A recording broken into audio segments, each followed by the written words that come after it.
Now we all know Pulsar 220 has been discontinued, but अगर आपको एक सिमिलर इंजन चाहिए तो वो आपको 220 अवेंजर में मिल जाएगा।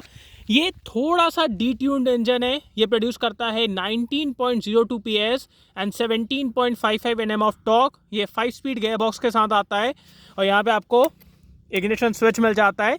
सो ये थोड़ा सा डिट्यून्ड इंजन है, but it's still is a 220 engine, still gets oil cooling and still is powerful, still is stocky.